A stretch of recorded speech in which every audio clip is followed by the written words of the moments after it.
इल्जाम लगा रहा है? मरना चाहता है क्या? करण, मैंने कुछ किया नहीं। करण, रिमझिम खुशियों की बरसे हम पे बरखा। साउथ में वैसे तो अन्ना शब्द का मतलब होता है बड़ा भाई, और यहाँ पर बॉलीवुड में अन्ना बोला जाता है सुनील शेट्टी को। और आपने नोटिस किया होगा कि बॉलीवुड के बहुत सारे एक्टर्स सुनील शेट्टी को अन्ना ही बुलाते हैं। लेकिन क्या आप जानते हैं कि सुनील शेट्टी बॉलीवुड में अपना बड़ा भाई किसे मानते हैं? सनी देओल को। और वैसे तो सुनील शेट्टी और सनी देओल ने साथ में कई फिल्मों में काम किया है, और आपने अगर गौर किया हो तो सुनील शेट्टी के दिल में सनी देओल के लिए एक अलग ही रिस्पेक्ट और इज्जत देखने के लिए मिलती है। जहां इन दोनों की साथ में आई कई फिल्मों में हमें एक्शन सीन भी देखने के लिए मिलते हैं, लेकिन इन ज्यादातर एक्शन सीक्वेंस में आपने एक चीज जरूर नोटिस की होगी कि सनी देओल तो सुनील शेट्टी के ऊपर हाथ उठाते हुए या उन्हें मारते हुए नजर आते हैं, लेकिन कभी भी सुनील शेट्टी ने सनी देओल के ऊपर हाथ तक नहीं उठाया है।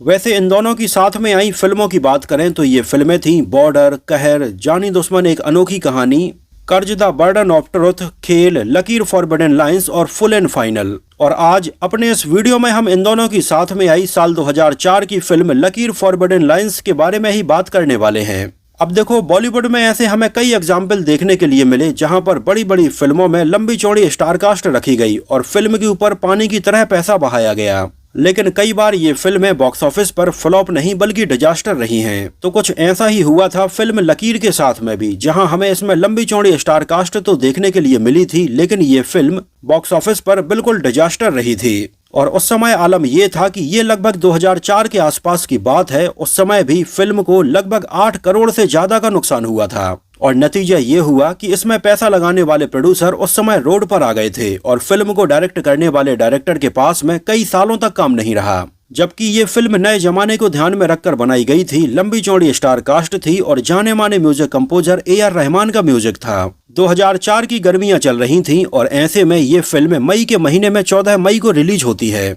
जहां फिल्म का सीधा क्लैश हुआ था अभिषेक बच्चन की फिल्म रन के साथ में। हालांकि उस समय हुए इस क्लैश में फिल्म रन भी कोई बहुत बड़ी फिल्म नहीं थी, लेकिन इसमें विजय राज की कॉमेडी को लोगों ने बहुत ज्यादा पसंद किया था और आज भी लोग ये फिल्म देखना पसंद करते हैं। वैसे उस समय अगर आपको बॉक्स ऑफिस का हाल बताएं तो इन दोनों ही फिल्मों के एक हफ्ते पहले फिल्म चरस भी सिनेमा घरों में लगी थी, लेकिन ये भी कुछ खास नहीं चली।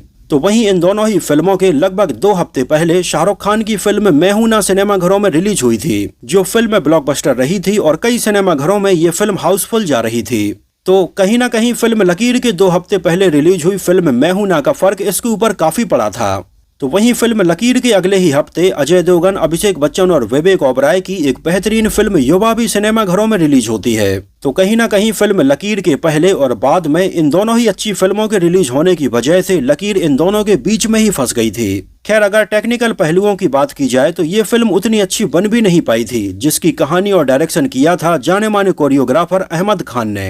अहमद खान को आप सभी जानते ही होंगे, जिन्होंने बॉलीवुड की कई फिल्मों में कोरियोग्राफर के तौर पर काम किया और एक से बढ़कर एक गाने कोरियोग्राफ किए। जैसे उनके द्वारा कोरियोग्राफ किए गए कुछ बेहतरीन गानों की अगर बात करें तो फिल्म रंगीला के गाने उन्होंने कोरियोग्राफ किए थे, नायक के किए थे, और सनी देओल से लेकर सलमान खान, अक्षय कुमार तक न जाने कितने एक्टर्स की फिल्मों के गाने उन्होंने कोरियोग्राफ किए। वैसे यहाँ पर आपको बताते चले कि अहमद खान वही हैं जिनको आपने फिल्म मिस्टर इंडिया में बतौर चाइल्ड आर्टिस्ट भी नोटिस किया होगा। तो कई सालों तक कोरियोग्राफर के तौर पर काम करने के बाद फाइनली 2004 में अहमद खान ने अपनी डेब्यू फिल्म बनाई थी लकीर फॉरबिडन लाइंस, जो फिल्म बॉक्स ऑफिस पर बॉम्ब हो गई थी। लेकिन इसके बाद भी अहमद खान ने और भी कई फिल्मों का डायरेक्शन किया, जिनमें फुल एंड फाइनल, इसके अलावा टाइगर श्रॉफ के साथ में बागी 2, बागी 3 और हीरोपंती 2 जैसी फिल्में शामिल रहीं। लेकिन कहीं ना कहीं इस बात को तो मानना पड़ेगा कि अहमद खान ने जितनी भी फिल्में बनाई हैं वो कुछ खास नहीं बन पाई हैं और ऑडियंस ने भी उनको इतना पसंद नहीं किया है।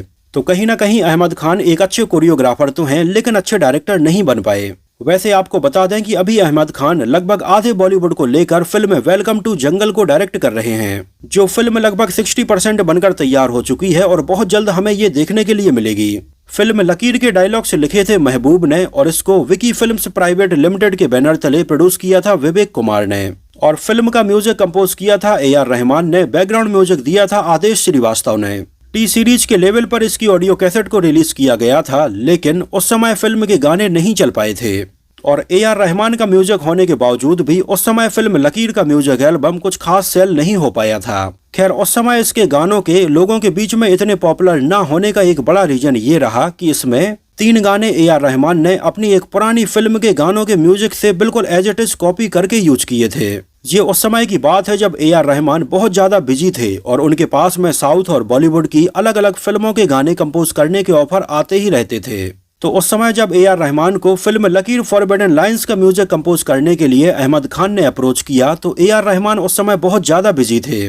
लेकिन अब चूंकि अहमद खान AR रहमान के द्वारा कंपोज किए गए कई बेहतरीन गानों के लिए कोरियोग्राफी कर चुके थे, जैसे कि फिल्म रंगीला ही ले लो, तो कहीं ना कहीं AR रहमान और अहमद खान के बीच में काफी दोस्ती हो गई थी और इसी की वजह से उस समय AR रहमान अहमद खान की इस पहली फिल्म में म्यूजिक कंपोज करने के लिए मना नहीं कर पाए। तो उस समय AR रहमान ने अपनी साल 2000 में आई एक तमिल फिल्म रिदम के लिए म्यूजिक एल्बम कंपोज किया था, जिसमें हमें अर्जुन सर्जा नजर आए थे, जिसका म्यूजिक एल्बम बहुत अच्छा था और इसके गाने भी लोगों ने बहुत ज्यादा पसंद किए थे। तो उस समय AR रहमान ने समय की कमी के चलते फिल्म रिदम के 3 गानों का music as it is film Lakeer में यूज किया। खैर यहाँ तक भी AR रहमान की बात सही थी, क्योंकि उस समय आलम ये था कि लोग साउथ की फिल्मों के गाने नहीं सुनते थे, केवल उन्हीं फिल्मों के गाने नॉर्थ इंडिया में पॉपुलर हुआ करते थे जो फिल्में हिंदी डब्ड में आती थी।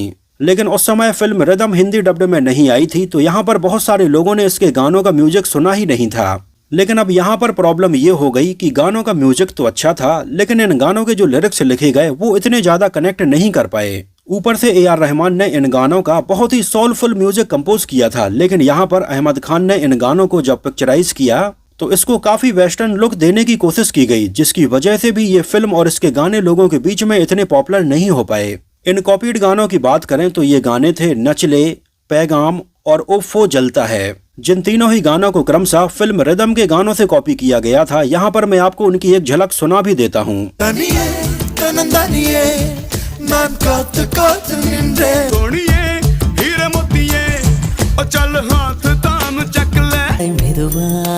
கதவு திறந்தாய் காற்றே உன் பேரை கேட்ச ஹவாயே बोली सजने दे तेरी முல்லை முள்ளாய் எடுப்பது போல் நெருப்பாய் நெருப்பால் दरिया में दिया न जलेगा दीवाने वा। इन 3 गानों के अलावा इसमें 3 गाने और अलग से ऐड किए गए थे। ये गाने थे सदियां, रोजाना और शहजादे। हालांकि अगर फिल्म लकीर के सबसे अच्छे गाने की बात की जाए तो ये गाना था पैगाम, जिस गाने को AR रहमान ने ओरिजिनली फिल्म रिदम के लिए कंपोज किया था, लेकिन फिल्म में जगह नहीं होने की वजह से इसको उसमें नहीं रखा गया था। तो आगे चलकर AR रहमान ने सेम इसी गाने के म्यूजिक को फिल्म लकीर के लिए दिया था, जहां इन गानों में हमें आवाजें सुनने के लिए मिली थीं दलेर मेहंदी, कुणाल गांजावाला, कविता कृष्णमूर्ति, शान, उदित नारायण, हरिहरन, आशा भोंसले, सोनू निगम और कैलाश खेर की। और आज आलम यह है कि फिल्म लकीर का शायद ही कोई गाना आपको याद हो, लेकिन वहीं अगर रिदम की बात की जाए तो आज भी इस फिल्म के गाने तमिल सिनेमा में कल्ट क्लासिक गानों में गिने जाते हैं और लोग इनको आज भी सुनते हैं। चलो एक नजर डालते हैं इसके बजट और बॉक्स ऑफिस कलेक्शन के ऊपर। तो फिल्म का टोटल बजट रखा गया था लगभग 16 करोड़ रुपए, जो साल 2004 के हिसाब से काफी ज्यादा था और ये एक अच्छे खासे बजट में बनी फिल्म थी। लेकिन उस समय फिल्म को लोगों ने पसंद नहीं किया और फिल्म ने इंडिया में कलेक्शन किया था मात्र 4 करोड़ 80 लाख रुपए। और इंडिया में फिल्म लकीर का ये कलेक्शन उम्मीद से बहुत ही कम था। और अगर वर्ल्ड वाइड कलेक्शन की बात की जाए तो वर्ल्ड वाइड में भी फिल्म ने लगभग 7 करोड़ 97 लाख रुपए का ही कलेक्शन किया। मतलब उस समय फिल्म लकीर ने अपने वर्ल्ड वाइड में भी इसके बजट का लगभग आधा ही कलेक्शन किया था। मतलब उस समय फिल्म लकीर अपने बजट के लगभग आधा कलेक्शन भी नहीं कर पाई थी। और बजट के अलावा इसके प्रचार प्रसार के ऊपर उस समय जो पैसा खर्च किया गया था वो तो अलग ही था। तो उस समय इसके कलेक्शन के हिसाब से फिल्म लकीर एक डिजास्टर फिल्म रही थी। खैर इसको उस समय अच्छी खासी लगभग 350 स्क्रीन पर रिलीज किया गया था, लेकिन ये फिल्म देखने के लिए उस समय सिनेमा हॉल में लगभग 19,80,000 लोग ही आए थे। और ये फिल्म 2004 में पैसे कमाने के मामले में 26वें नंबर पर रही थी। वैसे 2004 की अगर टॉप 5 फिल्मों की बात करें तो ये फिल्में थीं वीर ज़ारा, मैं हूं ना, धूम, मुझसे शादी करोगी और खाकी। और फिल्म लकीर को IMDb पर 4.7 आउट ऑफ 10 रेटिंग मिली हुई है। फिल्म लकीर काफी मुश्किलों में शुरू हो पाई थी, जहां कई बार फिल्म के स्टार कास्ट में भी बदलाव होता रहा। जहां अहमद खान के पास में इसकी कहानी का एक छोटा सा आइडिया बस था कि एक भाई अपने छोटे भाई के लिए क्या कुछ कर सकता है, तो ऐसे भाइयों के उन्होंने दो ग्रुप रखे कि ये दोनों कैसे टकराते हैं और कैसे यहाँ पर हमें एक लव ट्रायंगल देखने के लिए मिलता है। उन दोनों अहमद खान प्रोड्यूसर वासु भगनानी जो कि पूजा एंटरटेनमेंट के फाउंडर हैं, उनके बैनर तले बनने वाली कई फिल्मों के लिए कोरियोग्राफी कर रहे थे। और यहीं पर अहमद खान ने वासु भगनानी को इस कहानी का आइडिया सुनाया और इनिशियली तो वासु भगनानी को यह आइडिया काफी पसंद आया और वो इसे बनाने के लिए तैयार भी हो गए। तो उस समय फिल्म के लिए प्रोड्यूसर मिल जाने के बाद में अहमद खान ने सबसे पहले म्यूजिक कंपोजर के तौर पर AR रहमान को ही फाइनल किया। अब अहमद खान को इसके लिए एक लंबी चौड़ी स्टार कास्ट की जरूरत थी, तो उन्होंने सबसे पहले सनी देओल वाले रोल के लिए जैकी श्रॉफ को साइन किया और जैकी श्रॉफ के छोटे भाई के रोल में तुषार कपूर को साइन किया गया, जिनकी फिल्में उस समय काफी चल रही थीं। तो वहीं दूसरी तरफ उन्होंने सुनील शेट्टी वाले रोल में पहले अक्षय कुमार को साइन किया था और उनके छोटे भाई जॉन अब्राहम वाले रोल में अभिषेक बच्चन को साइन किया। और इन चारों के अलावा लीड एक्ट्रेस के तौर पर करीना कपूर इसके लिए फाइनल हो गयी। लेकिन उस समय कहीं ना कहीं फिल्म के प्रोड्यूसर वासु भगनानी इस स्टार कास्ट से पूरी तरह से सहमत नहीं थे और ऊपर से डायरेक्टर अहमद खान फिल्म के लिए अच्छे खासे बजट की डिमांड कर रहे थे। तो वासु भगनानी को ये लगा कि फिल्म में बजट भी अच्छा खासा है और अहमद खान की बतौर डायरेक्टर ये पहली फिल्म है, तो वासु भगनानी ने ये रिस्क नहीं लिया और ये फिल्म प्रोड्यूस करने से मना कर दिया। लेकिन अब चूंकि अहमद खान को ये फिल्म बनानी थी, उनके पास में स्क्रिप्ट थी और एक्टर्स की डेट्स भी उन्होंने ले ली थी और इसको लेकर वो प्रोड्यूसर विवेक कुमार से मिले, जिन्होंने इसके पहले कई बॉलीवुड फिल्मों को प्रोड्यूस किया था, जिनमें सनी देओल की फिल्म अंगरक्षक और जोर जैसी फिल्में शामिल रहीं। और आगे चलकर उन्होंने बॉबी देओल की फिल्म क्रांति को भी प्रोड्यूस किया था। तो विवेक कुमार को ये कहानी पसंद आई और वो इसको प्रोड्यूस करने के लिए तैयार भी हो गए, लेकिन उन्होंने स्टार कास्ट में बदलाव के लिए अहमद खान को बोला। तो उनके कहने पर अहमद खान ने फिल्म के स्टार कास्ट में बदलाव किया और अब इस बार सनी देओल वाले रोल में संजय दत्त को साइन किया गया और उनके छोटे भाई के रोल में फरदीन खान को साइन किया गया। तो वहीं सुनील शेट्टी वाले रोल में अजय देवगन को साइन किया गया और उनके छोटे भाई वाले रोल में विवेक ओबराय को लिया गया, क्योंकि उस समय अजय देवगन और विवेक ओबराय की कई फिल्में आ रही थीं और इन दोनों की जोड़ी को लोग काफी पसंद भी कर रहे थे। और ये 2002 में उस समय की बात है जब अजय देवगन और विवेक ओबराय की फिल्म कंपनी रिलीज हो गई थी और ये लोगों ने काफी पसंद की थी। और इन सब के साथ में उस समय लीड एक्ट्रेस के तौर पर करीना कपूर की जगह अब ऐश्वर्या राय को लिया गया। लेकिन एक बार फिर से स्टार कास्ट को लेकर सबकी सहमति नहीं बन पाई और बाद में फाइनली फिल्म के प्रोड्यूसर विवेक कुमार और अहमद खान की सहमति बनी इसमें सनी देओल को लेने के ऊपर, क्योंकि विवेक कुमार ने इसके पहले सनी देओल की फिल्म अंगरक्षक और जोर को प्रोड्यूस किया था और उनका भरोसा सनी देओल के ऊपर बहुत ज्यादा था। तो वहीं अहमद खान की अगर बात करें तो अहमद खान भी सनी देओल के काफी अच्छे दोस्त रहे हैं और सनी देओल के लिए इसके पहले उनकी कई फिल्मों के गानों को वो कोरियोग्राफ कर चुके हैं, जहां पर सनी देओल हमें डांस करते हुए भी नजर आए हैं। जैसे सनी देओल की फिल्म जोर में हमें एक गाना सुनने के लिए मिला था, मैं अपना नाम भूला। इस गाने के लिए अहमद खान ने कोरियोग्राफी की थी और पहली बार शायद हमें सनी देओल इतना अच्छा डांस करते हुए इस गाने पर नजर आए थे। मैं अपना नाम भूला, ये सुबह शाम भूला। नहीं तो इसके पहले तक सनी देओल हमें इस तरह से डांस करते हुए ज्यादा नजर नहीं आते थे और कहीं ना कहीं सनी देओल डांस करने से बचते हुए नजर आते थे। लेकिन जब फिल्म जोर के इस गाने के लिए अहमद खान ने उन्हें ये स्टेप्स बताए तो सनी देओल ने उनके द्वारा बताए गए इन स्टेप्स को आसानी से सीख लिया था और इसमें उन्होंने अच्छा डांस भी किया। तो यहीं से सनी देओल और अहमद खान एक दूसरे के काफी अच्छे दोस्त बन गए थे और आगे चलकर अहमद खान ने सनी देओल के लिए और भी गाने कोरियोग्राफ किए, जहां सनी देओल अक्सर अपने गानों की कोरियोग्राफी करने के लिए अहमद खान को ही बुलाते थे, क्योंकि वो उनके लिए इस तरह के सिंपल स्टेप्स कोरियोग्राफ करते थे। तो इस तरह से फिल्म जोर के सेट पर प्रोड्यूसर विवेक कुमार, सनी देओल और अहमद खान एक दूसरे के काफी क्लोज आ गए थे। तो फिल्म लकीर में अब फाइनली सनी देओल को लिया गया। अब सनी देओल के सामने दूसरे बड़े इंपॉर्टेंट रोल में किसको लिया जाए, तो विवेक कुमार ने सुनील शेट्टी का नाम रिकमेंड किया, जो सुनील शेट्टी के बहुत अच्छे दोस्त थे। और सुनील शेट्टी ने जब इसके बारे में सुना तो वो इसमें काम करने के लिए तुरंत तैयार हो गए। और अब इन दोनों के फाइनल हो जाने के बाद इसमें सनी देओल के छोटे भाई के तौर पर सोहेल खान को साइन किया गया और सुनील शेट्टी के छोटे भाई के तौर पर जॉन अब्राहम को लिया गया। जॉन अब्राहम बहुत ही हैंडसम थे और कई फिल्मों में वो काम कर रहे थे। उनका करियर बॉलीवुड में जस्ट शुरू ही हो रहा था। उस समय जॉन अब्राहम की 2003 में आई बिपाशा बासु के साथ में डेब्यू फिल्म जिस्म रिलीज हो गई, जिसको लोगों ने काफी पसंद किया। तो नए एक्टर के तौर पर जॉन अब्राहम इसके लिए फाइनल हो गए। तो वहीं दूसरी तरफ सोहेल खान की भी 2002 में डेब्यू फिल्म मैंने दिल तुझको दिया रिलीज हो गई थी और इसके बाद अहमद खान ने सोहेल खान को भी इसके लिए फाइनल किया। और इसमें सोहेल खान को सनी देओल का छोटा भाई बनाने के पीछे एक बड़ा रीजन ये भी रहा कि सोहेल खान का जो चेहरा है वो काफी हद तक सनी देओल के जैसा ही लगता है, तो लोग इजीली ये बात समझ पाएंगे कि वो सनी देओल के छोटे भाई हैं। और फिल्म में इन चारों के फाइनल हो जाने के बाद नई एक्ट्रेस के तौर पर नौहिद सायरुसी को साइन किया गया, जो उस समय तक वीडियो जॉकी के तौर पर काम कर चुकी थी। कई म्यूजिक एल्बम्स में वो नजर आ चुकी थी और छोटे मोटे एडवर्टाइजमेंट भी वो कर चुकी थी, जिनमें head and shoulder shampoo, Britannia little hearts जैसे कई एडवर्टाइजमेंट शामिल हैं। इसके अलावा उन दिनों नौहिद बहुत ज्यादा पॉपुलर हुई थी उनके एक म्यूजिक वीडियो पिया बसंती रे से, और उस समय तक उनकी फिल्म सुपारी भी रिलीज हो गई थी, लेकिन ये फिल्म कुछ खास नहीं चली। लेकिन अहमद खान ने उन्हें अपनी फिल्म लकीर के लिए भी साइन कर लिया। खैर, फिल्म बनना शुरू हुई और इसमें सनी देओल के किरदार का नाम अर्जुन रखा गया, जो कि उनकी साल 1985 में आई फिल्म अर्जुन से लिया गया था।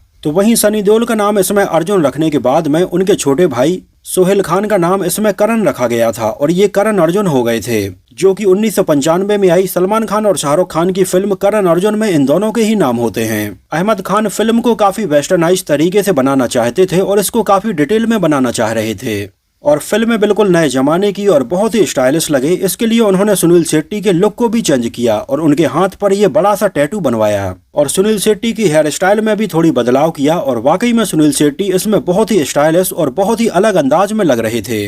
लेकिन अब जब ये फिल्म बनकर तैयार हो गई और लोगों ने इसको देखा तो लोगों ने इसको बिल्कुल भी पसंद नहीं किया, और नतीजा ये हुआ कि फिल्म डिजास्टर हो गई। हालांकि उस समय फिल्म के इतनी बुरी तरह से डिजास्टर होने का ठोस रीजन किसी को भी समझ में नहीं आ रहा था, क्योंकि ए.आर. रहमान का म्यूजिक था, इतनी अच्छी स्टार कास्ट थी, लेकिन फिर भी फिल्म का ये हास्य हुआ। खैर, बाद में जब क्रिटिक्स ने इसको एनालाइज किया तो पता चला कि अहमद खान ना तो इसमें ड्रामा अच्छे से क्रिएट कर पाए हैं, ना रोमांटिक एंगल अच्छे से दिखा पाए हैं, और ना ही वो इसको बिल्कुल एक हार्डकोर एक्शन फिल्म रख पाए हैं, जहां एक तो ये फिल्म जब स्टार्ट होती है तो वॉइस ओवर के साथ में ही अपनी बहुत सारी कहानी बता देती है, लेकिन इसके बाद भी लगभग 1 घंटे तक ये पता नहीं चल पाता है कि ये फिल्म किस डायरेक्शन में आगे बढ़ रही है। और फाइनली जब इसमें सोहेल खान, नौहिद और जॉन अब्राहम के बीच में ये लव ट्रायंगल हमें देखने के लिए मिलता है, उस समय ये मोमेंट बहुत सारे लोगों के लिए सरप्राइजिंग था, क्योंकि कहीं ना कहीं सनी देओल सोहेल खान को अपने छोटे भाई के जैसा मानते थे और नौहिद को भी अपनी छोटी बहन के जैसा ही मानते थे। लेकिन जब फिल्म में इस मोमेंट पर लोगों को ये पता चलता है कि सोहेल खान कहीं ना कहीं अपनी बहन से ही प्यार करने लगते हैं,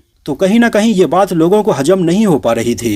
इसके अलावा अहमद खान फिल्म को बहुत ज्यादा स्टाइलिश और मॉडर्न दिखाने के चक्कर में कहीं ना कहीं बेसिक इमोशंस से ही भटक गए। फिल्म की एडिटिंग में भी कई जगह पर कमियां नजर आती हैं और इसका स्क्रीन प्ले कई जगह तो बहुत ज्यादा ढीला नजर आता है, जहां आसानी से फिल्म में से लगभग आधा घंटा कम किया जा सकता था। तो खैर, इन सारी बातों की वजह से फिल्म लकीर जब डिजास्टर हो गई तो उस समय फिल्म के प्रोड्यूसर को बहुत ज्यादा नुकसान हुआ, जहां तक कि उस समय इसके डिजास्टर हो जाने के बाद इसके प्रोड्यूसर विवेक कुमार और डायरेक्टर अहमद खान काफी आर्थिक तंगी से जूझने लगे थे।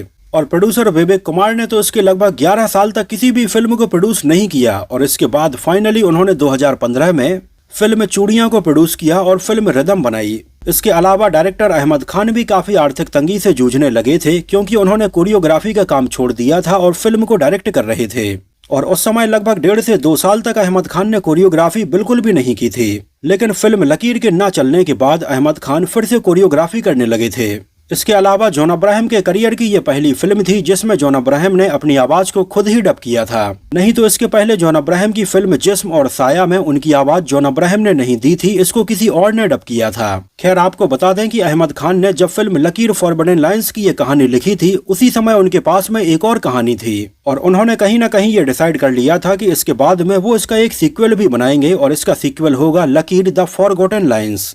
और ये लगभग 2006 के आसपास की बात है, जब उनके सीक्वल को बनने की खबरें भी सामने आ रही थीं, और इसके लिए उन्होंने संजय दत्त, विनोद खन्ना, अर्जुन रामपाल, अरशद वारसी, इरफान खान और बिपाशा बसु को साइन भी कर लिया था। लेकिन अहमद खान की पिछली फिल्म के इतनी बुरी तरह से फ्लॉप हो जाने के बाद उनका ये सीक्वल कभी बन ही नहीं पाया। वैसे यहाँ पर आपको बता दें कि लकीर फॉरगॉटन लाइन्स का डायरेक्शन अहमद खान नहीं बल्कि मिलन लूथरिया करने वाले थे, जिन्होंने उस समय तक कच्चे धागे और चोरी चोरी जैसी फिल्में बनाई थी।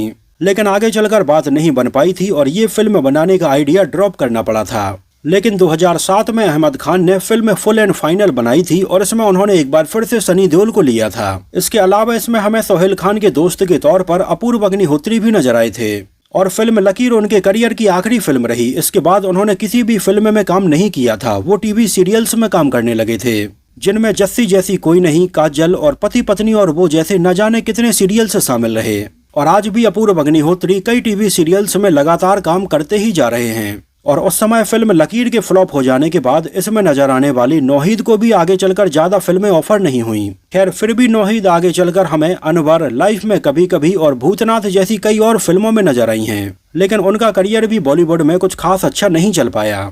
वैसे अगर देखा जाए तो फिल्म लकीर में उनके कैरेक्टर को लेकर कई लोगों ने ये बोला था कि फिल्म की असली विलेन तो वही हैं, और कहीं ना कहीं उनके इस तरह के किरदार ने लोगों को ये बात भी याद दिला दी थी कि लोगों के बीच में जितने भी झगड़े होते हैं वो या तो पैसे या लड़की की वजह से ही होते हैं। वैसे 2003 और 4 के आसपास की फिल्मों में अगर आपने गौर किया हो तो हमें उस समय फिल्मों में थोड़ी अलग तरह के जूम वाले थोड़ी वाइड एंगल शॉट भी देखने के लिए मिलने लगे थे, जहां स्क्रीन थोड़ी वाइड हो जाती है और कैरेक्टर हमें थोड़ी अलग तरह से नजर आने लगते हैं। उन दोनों फिल्म लकीर में ऐसे सीन देखने के लिए मिले थे, तो वहीं 2004 में आई सलमान खान की फिल्म गर्व में भी इस तरह के कई कैमरा एंगल हमें देखने के लिए मिले थे।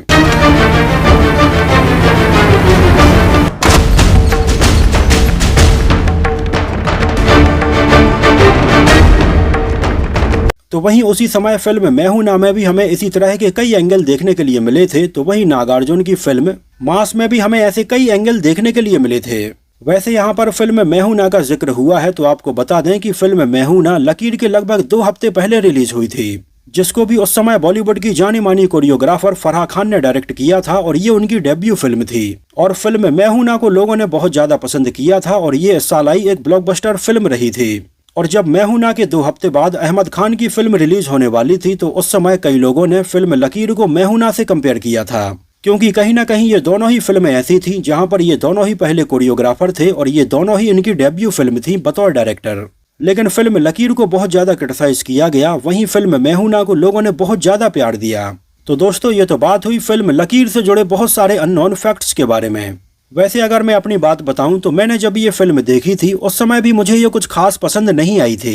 खैर आप लोगों को ये फिल्म कैसी लगी थी, और अगर आप में से किसी ने इसको उस समय सिनेमा हॉल में देखा हो तो हमें सिनेमा हॉल का नाम और शहर का नाम भी जरूर बताना। तो फिलहाल के लिए इस वीडियो में इतना ही। अगर ये वीडियो आपको पसंद आया हो, मेरी मेहनत आपको पसंद आई हो, तो इसको प्लीज लाइक करके मुझे इस बात का जवाब जरूर दीजिए। तो मिलते हैं किसी नए वीडियो में कुछ और ऐसी ही इंटरेस्टिंग और रोचक बातों के साथ।